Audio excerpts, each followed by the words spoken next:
Hi, everyone, and welcome to Elevate Your Life on Dr. T TV. I'm Dr. T, and this is the place where emotionally sensitive people get the emotional tools that they need to succeed. Now, with me today is an awesome guest I'm really looking forward to talking to, and his name is Dr. Ross Carter. He's been in private practice since 1996 in Atlanta, Georgia, and West Palm Beach, Florida. He's a specialist in helping busy professionals slow the aging process by eliminating pain, minimizing inflammation, and stimulating regeneration using stem cells and stem cell nanoparticles. He has one of the largest regenerative medicine podcasts in the world, the Regenerative Warrior Podcast and Show, which can be found on YouTube and Apple Podcasts. He is a two-time #1 best-selling book author of Doc Stem Cell, How Stem Cell Therapy Can Eliminate Knee, Hip, and Shoulder Pain in 30 Days, and $1 Million Business Card, Create Your Authority, Attract Ideal Clients, and 10x Your Income, no matter what your business is. He's a national and international speaker, Eurasia Research in London, England, Business International in Bogota, Colombia, and I'm gonna skip reading all of the fabulous places that Ross is serving in, and just say welcome to the show, Ross. It's great to have you on. I'm like, there is a long list of what you are up to. Well, that's the condensed version, but yeah, I'm doing a lot. I figured it's really great to have you on, Dr. Ross. And let's start by having you tell us about, your journey to be this person who is up to this amazing stuff that we all care about, right? We all want to be ageless, and we all want to be our healthiest, best self. And so what brought you to be doing all of this and to make this your life's purpose? Well, it's interesting. I think when we find our purpose, it's either out of inspiration or desperation, right? And mine was definitely desperation. What happened was 10 years ago, actually, I was 41. So it was like 10 years ago. I was single, and I decided I wanted to make new friends, right? I was in Atlanta. I'm not there anymore, but when I was there, I decided, hey, you know what? I'll take one of those recreational sports, that way it's a social environment. And so they had choices like soccer, and they had a kickball, they had softball. And then they had something that I was like, it was new. It was called dodgeball. Now, at that time, I was like, oh, I remember dodgeball. That was so awesome when I was a kid. I loved dodgeball. Now, of course, I was probably 9 or 8, right? But it was fun at the time, right? So I thought, well, why don't I try that to see what kind of people are there and if it would be fun. So I joined the league, and I show up to the practice, and I'm there, and I'm 41 and everybody's 20, right? And I'm like, okay, now I'm the chaperone and the team captain because I'm their dad's age, right? So I'm like, okay, fantastic. So anyway, so we formed our little crappy team, and we started playing. It was fun. I was having a good time. And then in the middle of the league, we started a game, and I went up through a ball. No one was around me, and suddenly I noticed I landed on my back, and I'm like, what happened? Did I slip? Did I get hit? Nothing hit me, and I didn't slip. And then I realized my knee wasn't working. I mean, my knee broke, actually. I broke my knee. So I tried to get up thinking, oh, maybe it's just a little, twisted, right? No, I couldn't put any weight on it. I was like, so I had to hop off the course. And then I sat in back, and I'm like, this is not right. It didn't feel better. It wasn't recovering. So I was like, okay. So I hopped into my car, literally. And then that was it for my dodgeball career. I just some advice. Gone in a flash. Dodgeball at 41, not a good idea for a sport to start. Okay. Just a recommendation. Anyway, so I had 2 large rehab centers at the time. So I was just doing rehab on it. It was getting better somewhat, but it was always weaker and a little swollen. And it was I was not back to my normal self. And this was after a few months of really, really working on it. And unfortunately, being in a rehab center and being the doctor in the rehab center, you don't want to look like you're injured. because that's not going to be congruent with, hey, I'm going to help you get Yeah. recover, even though I'm not. So I decided, well, I need to get this thing fixed. So I had a friend who was an orthopedist. And so I did an MRI, and they had the results. And he comes in and just said, well, you need surgery. And I'm like, hi, well, nice to see you again, whatever. But he just went right into, hey, you need surgery. And he said, oh, you have two choices on surgery. You can have part of your hamstring removed and reattached. And I was like, that doesn't sound very good. And a cadaver tissue. And both of them were like, those are horrible options. Sounds a little Frankensteinish. Yeah. Right. It's so barbaric. Right. Yeah. And so I was like, no, I don't think I want to do any of these. So I'm like, let me go and think about it, because I didn't have insurance. And I'm like, this is going to be expensive. He said, by the way, the rehab on it's going to take a long time. It's going to be pretty painful. I'm like, you're not selling this. Yeah. So I was literally gone, and I said, I got to figure this out. So this is when I did a lot of research, and I found something called stem cell therapy. That was, and it wasn't dealing with like research. It was actually doing it for patient treatment. So that's something I never seen. Mm-hmm. And I was like, wait a second, but it was out of Asia. Now, I was like, is this real? Yeah. Is this, So it was the end of the year. So our business kind of slows down. And so I was like, I'm going to take 3 months to go to Asia. So I did, went to the center, learned all about it. And they were using bone marrow stem cells from the person. And they were taking out these cells, re-injecting them into the damaged area with like knee, shoulder, hip, back, everything. And they were getting miraculous results. And I'm like, holy crap, there's a solution for me. I was so excited. And it was like taking one injection. That was it. I'm like, This is what I want to do. I didn't want to do it there. I didn't do it there because the sanitary, and this is in Bangkok, Thailand, not a really great sterile technique. I was like, this does not feel safe. Plus, if I had it there, if I needed to come back, I am not flying around the world to get a checkup. It's just not going to happen. So I went back to Atlanta. I found where they can do it with placental tissue. I injected the placental tissue in my own office, which was great. And a month later, everything was back to normal. I didn't need the surgery. I still haven't had the surgery 10 years later. I did one shot, and within a month, I was back to my old self. And I was like, you know what? People need to know about this, because this is life-changing. Because I treat so many people with knee pain, shoulder pain, back pain, degenerative disc. I was working with all kinds of issues. And so I decided to convert my practice at the time, the rehab, into a stem cell only clinic, a regenerative medicine center. Yeah. And that's what we created. And we did that for many, many years. And we helped, I don't know, hundreds, thousands of people. I don't know how many we did, but a lot. And then I came down to West Palm, and now I do it here too. And I teach. So I can do continuing ed for doctors on regenerative medicine and understanding the principles behind it and how it works. And I also, there's a large, huge, actually, center called Hippocrates Health Institute.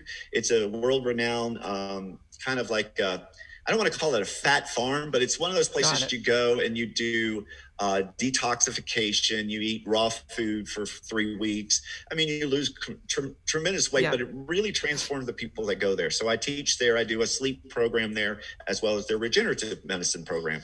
So I did that. I do that, and I got a clinic here, and I got a book coming out, and I tour and do presentations on anti-aging stuff. So cool. Dr. Ross, I am loving this because I have my own history with having had an injury when I was younger. And and really the long and the short of it is I needed to wear different shoes. But, spoiler alert, I went along a really rocky path instead because somebody suggested surgery. And I was 24 years old, and had been an athlete all the way through college. And, I was working in San Francisco, new job, just new in my career as a young person, and probably wearing, too small of high heel shoes and things like that. Right. And I just had, I had this tremendous pain in my big right toe. And I went into this office, this podiatrist, and just kind of like within 5 minutes or so, he was talking about surgery for something. Right. And a deeper part of me knew this didn't make sense, but what I realize now is if somebody is in a process where that's their paradigm, and I know that you and I in our respective industries, different providers and specialists, they are operating in a paradigm of what it is that we do when something is happening. And, it was the surgery paradigm. And I ended up doing this in-office procedure, which right as I was on the way to it and in the middle of it about to happen, I knew this was the wrong thing. And I was young and I just I went with it. And it was a toe fusion, if you can imagine, like at a very young age. So ridiculous. Yeah. And what I love about your story, why I'm sharing this toe story of mine, is what I love is that you were clear that you wanted the outcome. You were really relentlessly committed to it. You weren't going to like just hobble around and have it be nagging or whatever. And you were going to just solve this problem and find the most advanced way to do it that also just feels so intuitive, using our own cells to regenerate ourselves in the way that humans are capable of. I just find this so fascinating. It's amazing. It was amazing. It was so weird because I remember every morning I would get out of bed before I had the procedure. I would literally get out of bed and I would slowly get out because it was my left knee. So I would like get out of bed slowly and not put pressure on it. And I'd always like hobble. Yeah. And I was just like, this is ridiculous. Yeah. I mean, I'm not that old, but the doctor, of course, said, well, I told him how I heard it. Right. And he was laughing, I didn't really like that, but he's like, you're not a kid anymore. And I'm like, I wanted to say, screw you, doc. You don't know what the hell you're doing. Right. You just want, I was really pissed off when he said that. And I was like, you know what? I'm going to find something that can fix this. And, I'm sure he's probably dead by now because his health wasn't so great. Right. And I'm in better shape than I probably was 10 years ago now because I work out all the time. I run, I do all these activities and I take care of myself. And, that's the key is, I have my own show, right? A podcast, The Regenerative. I did one with a guy named Dr. Aubrey de Grey. Have you ever heard of him? I don't think so. Mm-mm. Man, he's a big time anti-aging doc. He's been a PhD. He's not like a medical doctor, and he does early research, and then they prove a theory, and then some company comes in and takes it, and then they continue. They run with it. Yeah. So he starts the idea, and then does all that. But it's really phenomenal. So I did an interview with him, and what he was telling me was really phenomenal. He was like, the key to us staying healthy and strong for the rest of our life and extend our health span, not just our lifespan, is maintenance. And I know that's an unsexy word. The oil change program. Like, really? But no, there's three. The three words of aging is you have metabolism throughout your life that creates some kind of damage in your body. And then eventually that damage will get catastrophic to some degree where you develop a pathology, and that pathology kills 80% of adults. And it's an age-related disease. 80% of people, which is 100, look at the stats are crazy. 110,000 people per day. Wow. Per day around the world die from an age-related disease. 110. Wow. That's unbelievable. That's 80% of adults. Now, other ones are, hit by cars and, kill themselves. Accidents. Yeah, the other, and then of course there's kids, but that die from other things. But this is, 80% of us, most of us are going to die from an age-related condition. But he said here that the key is the middle part, the damage. If you could repair the damage before it becomes catastrophic, then you can stay at that level. Right. And he gives an example. I love to use this example too. Like you've seen a vintage car before, right? Yeah. Right. So I usually, when I do a presentation like this, I'll show a 1920s beautiful car, current, it's at a car show or they're driving it on the street. Right.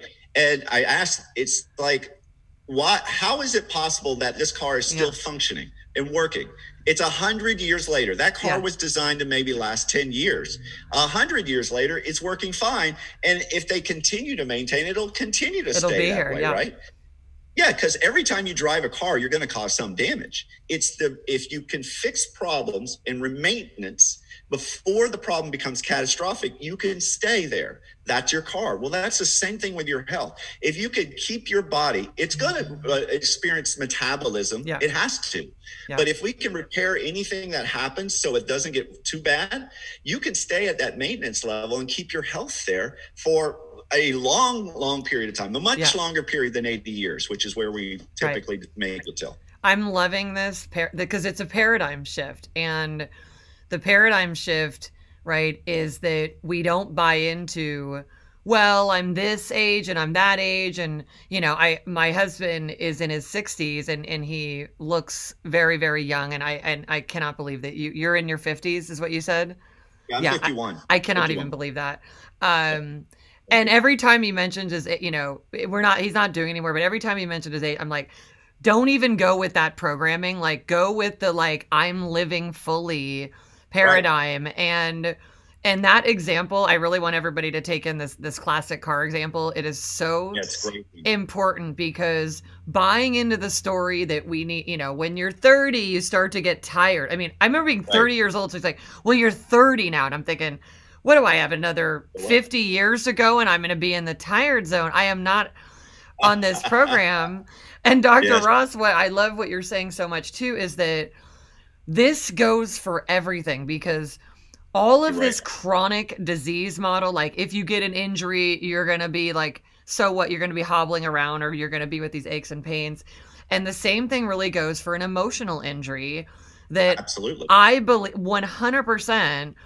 These things need to be addressed and repaired and you need to be restored, rather than the way it's like, oh, well, I'm hurt, I'm emotionally injured, or I'm emotionally struggling, and just staying with that, because that in itself just keeps promoting disease. It keeps promoting it's really the wear and tear process.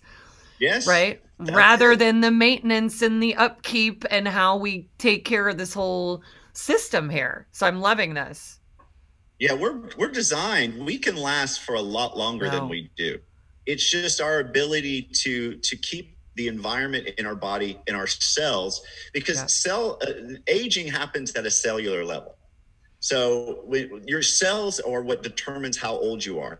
There's actually it's called a methyl clock that they came out a few years ago, and they can take your blood and they can look at your blood and they'll tell you how old you are based on what's called the methylation pattern of your epigenetics. Really, your expression of your genes is what it's called. So that's called epigenetics, and they'll tell you how old you are. So the thought is, you want to see how old your cells are being, and not look at your age on your license, because your license says an age, but it's really what's important is the age of your actual cells, how they're processing life. And so it's something you should look up if you've never done like an epigenetic test or any type of methylation, a methylation clock. You can look that up online, and you can get a test and it'll tell you how you're doing with your cellular health, because that's really what's most important. This really goes along with what we do at my company at Dr. Tracy Inc., which is an emotional training company, but it's really a self-training company, so that, you know, people understand the system of the self and how it works, because it's so interesting to me the way that we are developed in our society, with people having very little knowledge about how each part of them works, how their organs work, how the whole system is. And your analogy is so good, because I'm thinking about, I grew up in my stepdad. I think he had a 53 Chrysler, and maybe just a month ago, like all these years later, he did go ahead and sell her.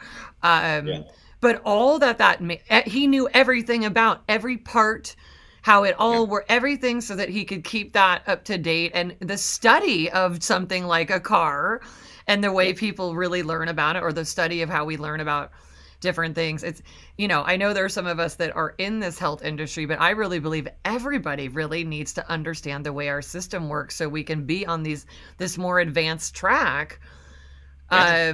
Because all this, right, all this stuff is completely preventable, and we really do have. My husband and I call it we're going on the 115 program right now. We're going to Okay. stretch it out to 115, Yeah. and all of that, and But it's really amazing. here's the thing now, some people, when I do my present, I do presentations once a week at the Hippocrates, and one of them is on anti-aging, and then I ask how many people want to live to 120. Very few people ever raise their hand. Why? Because when they picture somebody in their 120 years old, Yeah. they picture somebody that's Yeah. disabled, That's all. right? That has all kind of disease processes going on. They're in constant pain. They're not enjoying their life, and and let's say it's a person that's say 50 or so. They don't think, they're like, I don't want to be that person. Now, then I change the question. I say, well, what if you could live to be 120, but feel exactly how you do right now? Exactly the Or same. better. The same level, or even better. Absolutely. Yeah. Would you? And then everybody, of course, wants to stay that way. We want to stay that way as long as we don't have disability. So as long as we don't have pain, we're not swollen up with inflammation. So that's the key. And that's where I get into my procedures of, hey, there are some ways that we can help with those things and keep your body maintained. And that's when we get into nanoparticles, which are just amazing things, are chemical molecules that do all the things that we want it to do, which is really awesome. Well, it's this category that is it's so good. I love what you said. We're managing this environment of the self, and it's the way that we think about it here at my company is like, you're managing your emotional environment. This is your home. And so, right, you've got your whole physical system. Everything's connected with each other. There's nothing that's like mind and body, really. It is literally one system. And I recognize, too, that there is all this, emotional programming around what it means to be a person, and again, around what it means to be any age, or around the chronic disease model, right? If you have anxiety, you will always have anxiety and you'll always have to manage it. Or if you have addiction, if you are struggling with addiction, you will always manage it. And I gotta say, I really see there being very few things that actually are chronic or would need to be chronic, especially if our belief system was that we have solutions and we can, like I said, we can regenerate what's going on physically through these procedures that you do, Dr. Ross, but we can also regenerate emotionally, because just your emotional process where you said, I am going to have the best knee, and however you felt, you're like, I am going forward in my best life. That process keeps creating the ability for people to go to that next level of health. One of the advantages for having a show, like I'm sure you know, is you get to connect with some really top level people, some really, really smart people. And I was blessed with that. I've been doing mine for 4 years. Wow. And I did a show. It was called Biohacking Mental Health. It was a series on my regenerative side. And I talked to experts all around the world in regards to trying to improve problems with anxiety, depression, PTSD, things like that. And they all relate to, and those all cause issues with sleep. So I had challenges with sleep myself. I was really struggling because I didn't know what to do, how to fix my own sleep. And then I started doing these interviews, and I would learn different areas of how to improve my own sleep. I was literally addicted to a sleep medication for years. Yeah. I just didn't think of it as an addiction. I just thought, just something I do. Yeah, it's a solution or whatever. Yeah. Yeah, it was just like, it's not that much. I would justify my behavior. And once I learned how to restore my sleep and do all these techniques that I now do, I could get off. I had to get off that medication. So I know what it's like to feel addicted to a drug. Yeah. I was there. I had to overcome that, but that is a mindset. You have to say, I am going to do whatever it takes to fix this problem. And I did, because you got stresses of physical, chemical, and emotional, Yeah. right? Yeah. And I needed to fix any physical things that were causing me to have problems, any chemical things that were causing me to have problems, especially the Yeah. medication, as well as nutritionally. I had to make sure that was sound as well, and any emotional issues that were a challenge. And Yeah. that was where you had to change your mindset. And really, that's what I did. And Yeah. it worked. It wasn't instant, but it was a process. It was a process of daily rituals, really. Yeah, you're To get. conditioning. I mean, that's why Yeah, I had to recondition myself. I love emotional training so much, because again, people believe all kinds of disorders are chronic, and whether it's something like schizophrenia or bipolar disorder, or Yeah. even something like antisocial personality disorder, over the Yeah. years since I've been in practice, and I knew this intuitively as a young person, this was where the emotional sensitivity is really an asset, this intuition. Yeah. I really knew that things were really easier than humans thought they were, and that we were more powerful than we realized, and that, even the power, I love regeneration. Like, that programming is so who Yes. we are. We are literally regenerating all the time, and there's just a whole way in which the belief system that something has to stay a certain way. If we looked at other areas, we don't buy into that. Somebody goes, I'm running whatever it was, a 15-second 100-yard dash. And then someone else is like, I'm going to do a 12-second. And then somebody's going to break the 10-second. Like, in every other aspect of being a human, we just keep going forth into what is better. And so when I, over the years, have worked with these different mental health disorders, and I just had a whole different belief system. I just knew I could recondition the person's emotional process and replace whatever it was, whatever the mental health disorder was, no different than what you were saying about, replacing a sleep pattern. And it's a really powerful thing. And yes, does it take some effort to be effortless at it? Absolutely. It's like, the first 10 sit-ups of the 1,000 sit-ups is the hardest, but then at a certain point you're like, look how great I am at these sit-ups, and you look forward to doing your sit-ups, which I'm still looking forward to doing at some point, but Sit-ups. no, meaning like, yeah, that I do look forward to him, but I was just making a joke about, like, I really want to look forward to him even more. But the point, Do you have a daily exercise ritual? I do. Actually have a weekly process, which is full of all the different things that I love. So I love yoga, because I just love being in my body and really figuring out, how to be in my body even more and expand the process of the relationship with it. And then I love ballroom dancing. That's nice. So that is I was thinking of your dodgeball story. The ballroom dancing is a real passion of mine, and it's where my husband and we met, and then it's a big part of our life. And so each week I do a little bit of walking, a little bit of yoga, a little bit of dancing, a little bit of running. And I really love all of these things, because they're all ways in which I'm in my body and exploring how my body works and how it feels and the power of it. And I think that's I know it is. It's so important that we all get to do that all the way through, rather than go into these disabled, scenarios, which, are, I can imagine, when somebody has like an injury for 6 weeks, I feel like they become a completely different version of themselves. They do. And when they can move and when they can move and groove, I guess, then life keeps evolving. And it's really important what you're doing. And I'm very, very fascinated by it. Thank you. Thank you.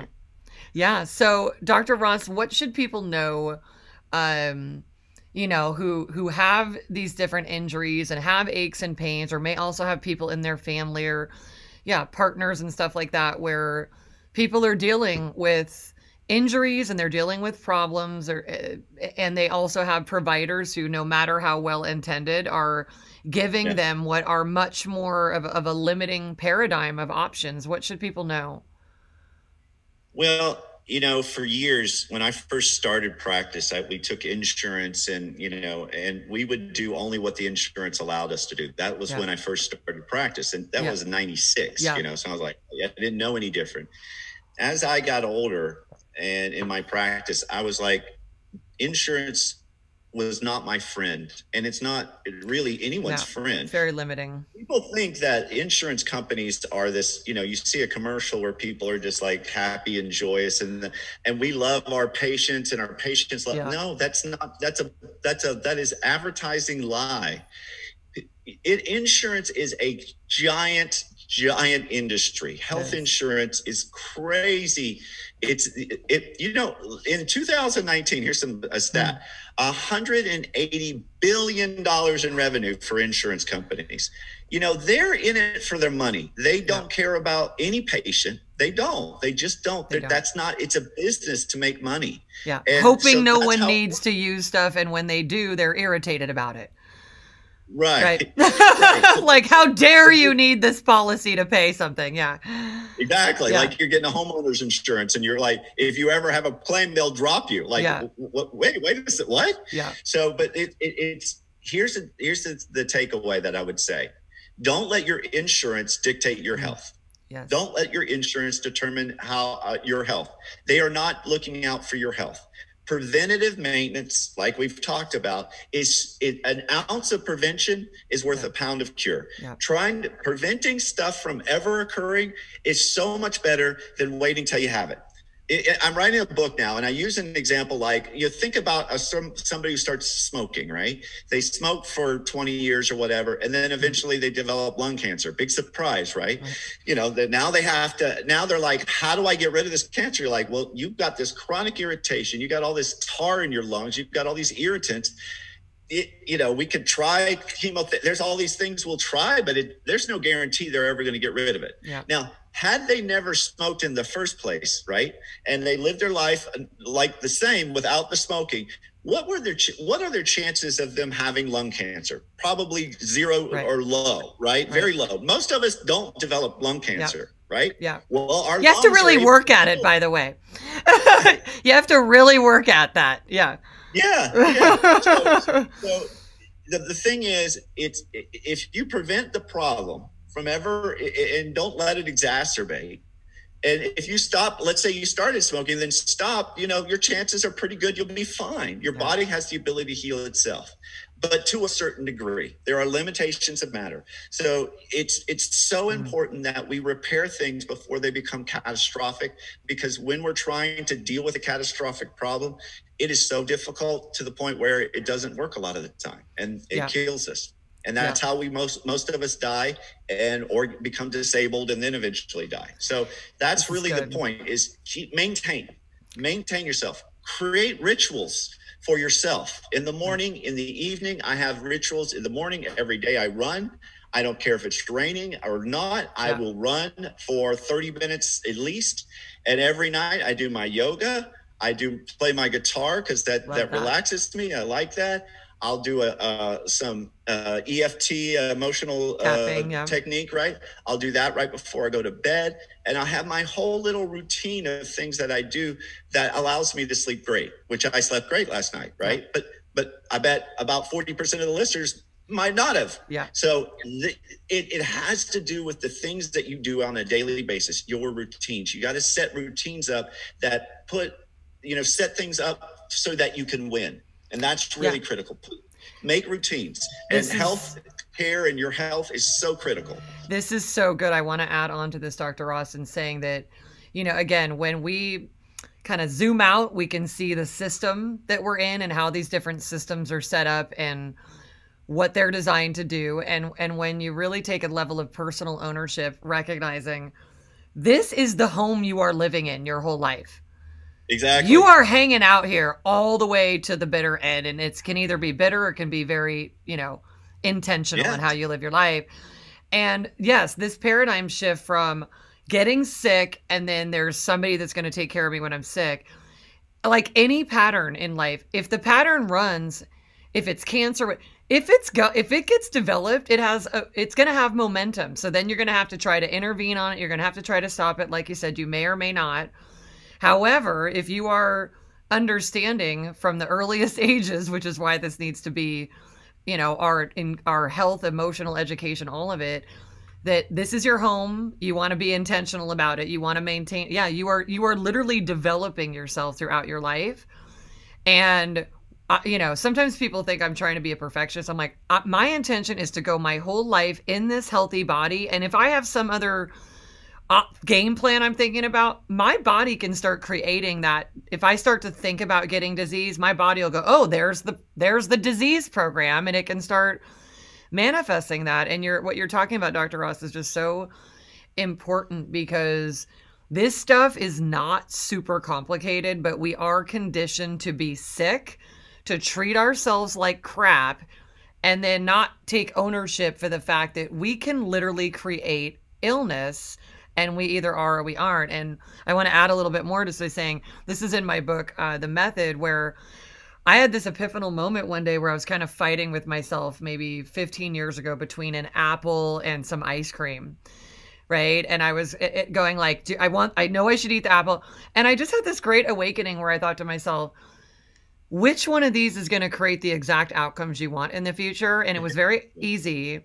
And I had this great breakthrough. I thought, Tracy, don't do stuff that later then you're going to have these problems, and then you're going to be like acting like some victim. You're going to have some chronic illness and you're going to act like, I don't know what happened to me, when really you're a powerful creator and you can create it, or you can create whatever you want, and you can also create disease. So yeah, you got to create your life the way you want it. Absolutely. I say that I've had pivotal moments, actually fairly recently. 2018, I had one. So I had a practice in Atlanta. That's when I was practicing there. And the way I had it set up, I had gone from patients to where I was treating the patients to where I was managing the office, and I had other people doing all the other stuff. But that took out the thing that I really enjoyed in the practice. Yeah. I didn't know, because I was like, you get consultants and they say, well, this is how you tier your practice. And so you need to be up here and just manage and, give you more. It didn't do what I thought it would be. And I was so unhappy at the time. And I was like feeling kind of a depression. And then this was right at 2018 in October. And I know this date because it was my birthday. It was right before my birthday. So I went over to Panama City, Florida, which most people have never heard of. And it's on the Panhandle. And I went there for my birthday to see my parents, right? It was my 49th birthday, 50th, 49th, I believe. Anyway, so I went there to see my parents. They're getting a little bit older. And while I'm there, with me and my wife were there, that's when this hurricane started coming from Yucatan Peninsula and going right towards Panama City. And I was renting a little house, or not a little, but a house. And they boarded up the windows on the downstairs area, and they left. And I was like, we should go. We were told to leave because it was becoming really bad storm. It was called Hurricane Michael, which was the fourth strongest hurricane to hit the United States ever. So it was pretty bad. A Category 5 hurricane. I'd never been in a hurricane like that before. Anyway, so what happened was when it was coming, I asked my parents to come with us and we could go. They would not leave. So I said, I am not just going to, board up their house and then leave my parents. And they, good luck. I mean, are you kidding me? And how bad would I have felt if they got injured? See ya. Well, I could have saved them. But I decided to save myself. So I stayed. So we stayed so I convinced them to come to the house that we were staying in, because it was a lot higher on sea level, and the sea level problem they have, they're by the water. So it's going to flood. So we're like, why don't you just come to a place and, stay dry and you'll be okay. So we stayed there, watched this hurricane just literally pound our house. And because they didn't put wood, this is the owner of the house, to the top window, the wind came in like this, broke through the glass, hit the wall, and then went up and took the roof off. Wow. So the whole roof came off the freaking house. Scariest thing I've ever been in my life. Unbelievable. And so, right after it left, we were safe. We were okay, thank God. But the town was destroyed. You can look at news footage. It was unbelievable. Like a bomb blew up. I never seen anything like it. I couldn't even recognize my own hometown, really, because I couldn't find where I was going. So we took off. And then on the way I was driving, I had like 8 hours to try because the traffic was horrendous and nobody was going anywhere because it destroyed so much. I was thinking, you know what? I need to change my priorities in my life. I was really, like I said, just, not happy with my practice. I didn't like how everything was going, and I wanted to move to Florida. And so, what I said? I'm closing the practice. And 2 months later, I'd been in practice since 1996, and this is 2018. So I've been in practice for 22 years. I literally went up, just said, I'm done. I locked the door. I sold all my stuff and just left. That was it. I was done because I knew that my mental health and what I wanted out of my life was not there anymore. It had served its purpose, but I had to move on. But I had to make a big decision. I didn't have another income stream. I didn't have anything, but I took a huge risk and it paid off really big time. But I didn't know it at the time that would happen. And so for me, it's so critical to follow what you are happy about. Because, kind of sort of most people believe to some degree that we get one life, right? We might come back, who knows? But at least we have one right now, one life, and it goes fast. It really goes fast. I remember thinking when I was 20, 50 was old. Now I'm 50. I'm like, shit, this isn't old. What was I thinking? It goes so fast. You blink your eyes and then another 10 years have gone. You got to have a reason for being alive. You want to stay mentally sound and, have a good health here. You got to have a purpose, have a dream, have something, a passion, of something that makes you excited about your life. Because if you're not excited about your life, then you're just going to be doing the same routine over and over again and never go anywhere. And it's just like I said, screw that. I'm going to follow what I want, my passion, my excitement. And I moved to West Palm Beach and I live in paradise. This place is absolute paradise. I love it. I did. I know. I was telling you before our interview how much I love it there. And I love, this is such important advice for everybody, because I want to tie in a couple what you just said with something else that you said, which is we don't want things to become catastrophic before we move in the solution. And that's a big part of our conditioning in this world, is that, people feel a little ache and pain, or they again, something to do with their life, their mental health, especially when it comes to mental health and their emotional well-being. This is one of the big categories where people just put it off because it seems overwhelming to deal with it. And so whether it's a really significant emotional struggle or where it's just an awareness that says, I'm meant to be moving in another direction, if we do not evolve in that direction, things do become catastrophic. And then you are trying to now I need a much bigger solution and then hope that solution works. And this is a really, with the show here today with you, Dr. Ross, I really want everybody to get this very important thing, which is like, focus right now on what it is that you intend and move in that direction in all ways, because the waiting and the hanging back and the I'll deal with it, or this thing will work itself out, we're really meant to take charge of that. And when we do move in that direction, even though we don't always know every piece of the strategy that's going to happen, we just have to move in that direction. Then we're moving in the direction of our purpose. And this is why I get you're living a beautiful life and creating so much health and well-being for people. And it's very, very obvious. And I really love and relate and want everybody else to, because I feel the same way. I'm living my purpose. And so I just, am getting to have all the fun. And I know that that's what we want for everyone.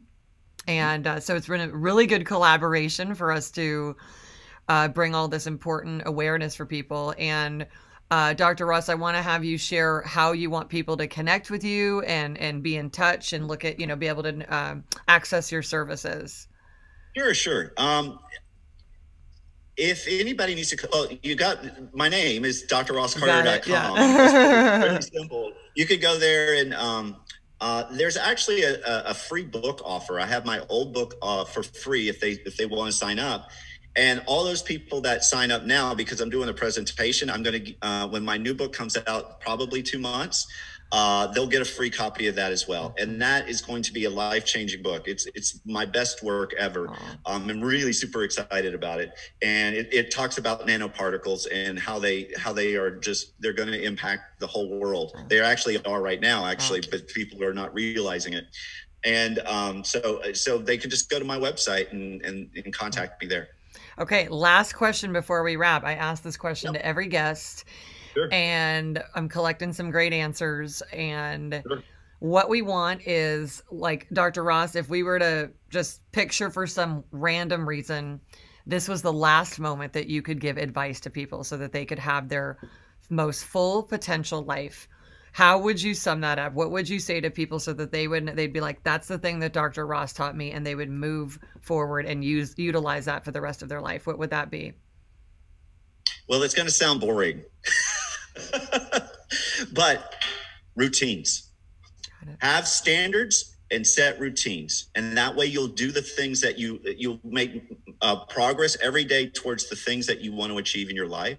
So you set up your life to win.